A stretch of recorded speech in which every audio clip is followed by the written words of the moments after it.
Ketahuilah, tidak ada suami yang senang ketika dikasari sama istrinya. Meskipun istrinya lebih banyak penghasilannya, meskipun istrinya lebih tinggi pendidikannya, meskipun istrinya lebih tinggi status sosialnya, tapi suami merasa, saya lakimu, saya suamimu, saya kepala rumah tanggamu, tolong hormati saya. Makanya kadangkala kalau laki-laki sudah marah, dia kadangkala bilang, saya tahu uangmu banyak, saya tahu kau orang tua mau orang kaya, saya tahu gajiku tidak seberapa, tapi tolong hargai saya sebagai suamimu. Tuh laki-laki. Maka ibu, kalau kamu dapat kasih sayang suamimu, tolong hormati. Salah satu cara menghormatinya, jangan kau bicara kasar sama suamimu. Alangkah bahagianya seorang suami, datang istrinya, datang suaminya cari nafkah, disambut dengan kalimat dan sopan santun. Assalamualaikum kakandaku Arjuna. Apa sih perkara yang paling banyak menyebabkan wanita itu dimasukkan neraka?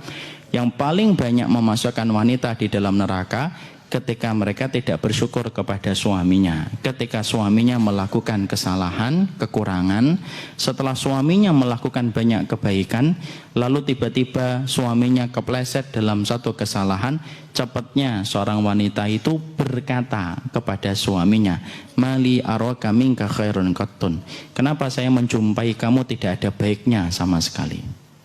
Perkataan lisan itu yang diucapkan wanita itulah yang kata Rasulullah, itu loh perkataan mengkufuri kebaikan suami yang diucapkan dengan lisannya, yang menyebabkan banyak wanita berada di dalam neraka walaupun mereka beriman dan melaksanakan sholat ketika kufur kepada kenikmatan suaminya dan itu diucapkan dengan lisannya.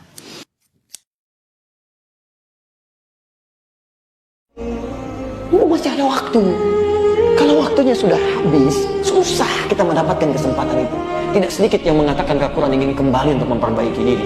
Quran surah 63 itu, ya, ayat ke-9 sampai 11. Fa asaddaqa wa akum minas shalihin. Ya Allah, tolong ya Allah, beri kesempatan ya Allah. Saya pengen merubah hidup saya ya Allah. Tolong ya Allah. Sejenak saja ya Allah untuk beramal saleh, meningkatkan sedekah. Ya Allah, ini sudah enggak bisa. Oleh akhirallahu nafsan idza jaa ajaluha. Enggak bisa, kalau sudah tiba ya tiba, selesai kata Allah. Ini ada orang-orang sudah nggak punya kesempatan minta kembali. Anda dikasih kesempatan nggak dimanfaatkan. Anda butuh kesempatan yang mana lagi? Dan paling aneh begini, sadar bahwa kemarin itu banyak salahnya, sadar banyak kelirunya, sadar banyak kurangnya. Seharusnya orang yang sadar yang kemarin banyak salahnya, sisanya jangan salah lagi. Itu poinnya. Masa sudah mengerti banyak yang kurang kemarin, sekarang masih kurang juga? Anda butuh kesempatan berapa lama lagi? Kalau kita pengen masuk surga, taat sama suami. Bu, taat sama suami yang nggak mudah. Sampai-sampai Rasul kalau ketemu wanita nanyain, adzatu zaujin anti? Punya nggak suami? Punya ya Rasulullah. Kaifa antilahu? Gimana akhlakmu, sikapmu sama dia, kedudukanmu kepada dia itu bagaimana? Ma'aluhu illa ma'ajastu anhu.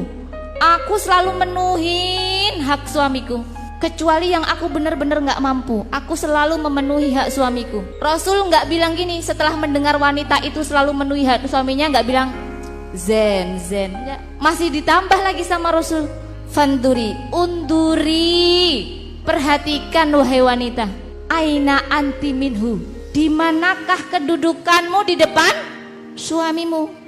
Fa innahu wa jannatuka wa naruka, karena suami itu bisa jadi surgamu, bisa jadi neraka.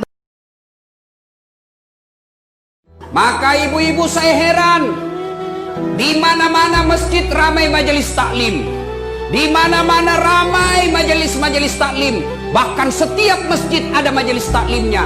Tapi anehnya, kenapa ibu-ibu sekarang banyak yang tidak tahu taat sama suaminya? Demi Allah ibu, demi Allah, biar ibu salat tiap hari, bahkan sampai hitam jidatnya, puasa Senin Kamis, ngaji, tadarus, tahajud tiap malam, tapi tidak taat sama suaminya, mendurhakai suaminya, dia kurang ngajar sama suaminya. Demi Allah, jangankan masuk surga, baunya surga diharamkan bagi ibu seperti ini.